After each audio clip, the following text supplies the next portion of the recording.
Subscribe now and press the bell icon. Never miss an update. कवि, गीतकार, गजलकार, शायर डॉक्टर गोविंद पांडे प्रेम ने व्यंग विधा पर भी हाथ आजमाया है। ख्यातिलब्ध व्यंगकार, हास्य कवि श्री सुरेश मिश्र विचित्र से प्रभावित होकर डॉक्टर प्रेम ने हंसी के गोलगप्पों से भरपूर ठहाकों की महफिल व्यंग पुस्तक का लेखन किया। ठहाकों की महफिल इतनी अधिक लोकप्रिय हुई कि प्रकाशन के कुछ समय बाद ही उसकी 1000 प्रतियां बिक गईं। आपके तरोताजगी के लिए कुछ बेहतरीन चुटकुले पेश किए जा रहे हैं। हेलो, मैं पन्नालाल आवारा वक्त का मारा बोल रहा हूँ। आप कौन बोल रही हैं? अच्छा, क्या बात है? शादी?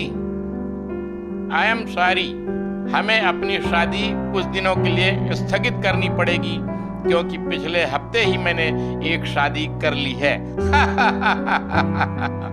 आभा, आपकी पत्नी कैसी है? मोहन, क्या बताऊं, शादी के बाद जब से मेरी पत्नी घर आई है मेरा तो जीना मुश्किल हो गया है। अब देखिए ना, वह अभी अभी गई है और कह गई है कि खाना बना लेना, मैं 2 घंटे बाद आऊंगी। जोशी ने सच ही कहा था कि शादी होते ही नौकरी लग जाएगी और शादी होते ही पत्नी ने मुझे नौकर रख लिया। आभा, आपकी पत्नी कहाँ गई है?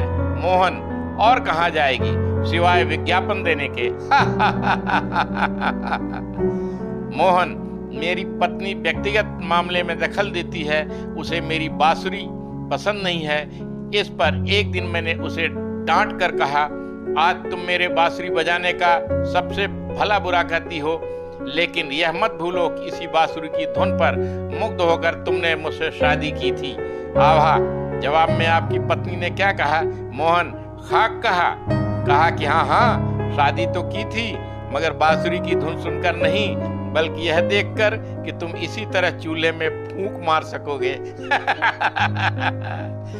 मोहन, मैं कोई किताबी कीड़ा नहीं हूँ जो किताब की नकल कर सवाल हल करूं। गणित शिक्षक, तो फिर तुम किस प्रकार के कीड़े हो? मोहन, मैं दिमाग खाने का कीड़ा हूं। आभा, कल के पेयर डांस कंपटीशन में हम लोगों का डांस कैसा रहा? सोहन, कोई खास मजा नहीं आया। उस हाल में जब भी मैं तुम्हारे साथ डांस करता हूँ संगीत की अवधि कम हो जाती है। आभा, ऐसा इसलिए होता है कि उस होटल में संगीत का संचालन मेरी डैडी करते हैं। आभा, तुम नहीं जानते कि मेरे डैडी इतने अच्छे वक्ता हैं कि वे किसी भी विषय पर घंटों बोल सकते हैं।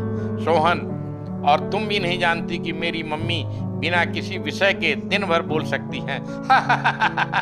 सोहन, मेरे चाल चलन के बारे में तुम यहाँ के जेलर से पूछ सकती हो, जिसने मेरे अच्छे चाल चलन के कारण मुझे 2 माह पहले ही जेल से छोड़ दिया था।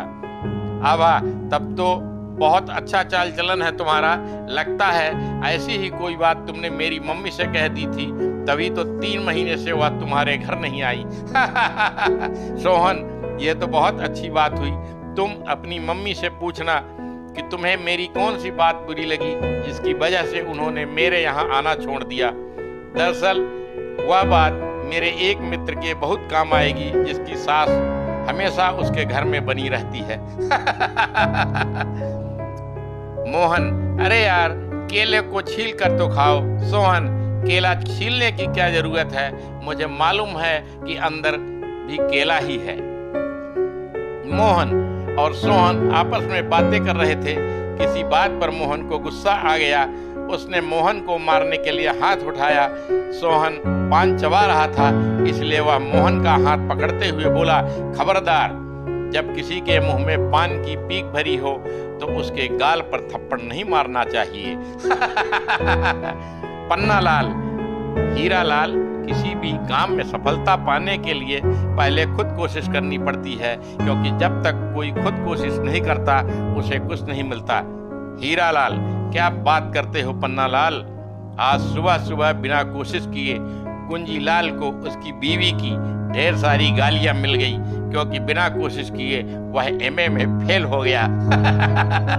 हीरालाल, बेवकूफ की क्या पहचान है? पन्नालाल, खुद को आईने में देख लो।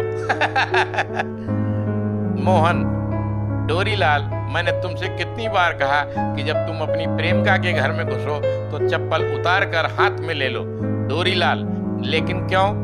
मोहन, जिससे अगर तुम्हारी प्रेमिका का पिता तुम्हें देख ले तो तुम्हें भागने में आसानी हो।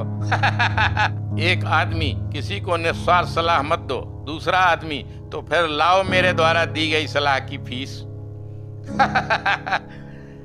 अमीर, डॉक्टर, मेरी गर्दन क्यों अकड़ गई है? डॉक्टर, घमंड के कारण।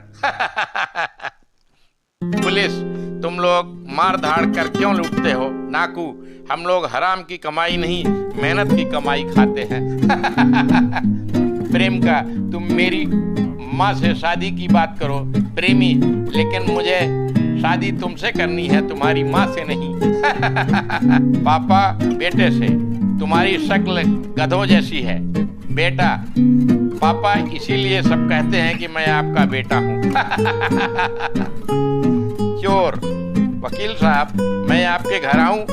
वकील, आओ, लेकिन सूने घर में नहीं। एक आदमी, स्वर में क्या हमें यही अपनी अपनी पत्नियां मिलेंगी?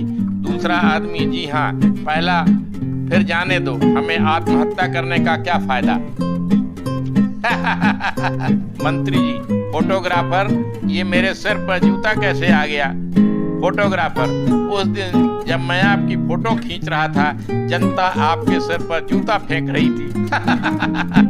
मंत्री जी, किस गधे के बच्चे का फोन था? पीए, सर, आपके बच्चे का। पत्नी, पद से, क्यों जी, ये बंठन कर कहाँ जा रहे हो? पति, एक कब महोदय के जन्मदिन की पार्टी में। पत्नी, तब तो अपने कान में रुई ठूस कर जाओ।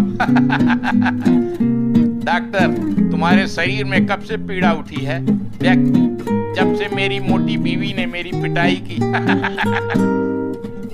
एक आदमी, इंस्पेक्टर साहब, मुझे गिरफ्तार कर लीजिए। इंस्पेक्टर, क्यों? आदमी, क्योंकि मेरी बीवी झाड़ू लेकर मुझे मारने के लिए मेरे पीछे दौड़ी चली आ रही है।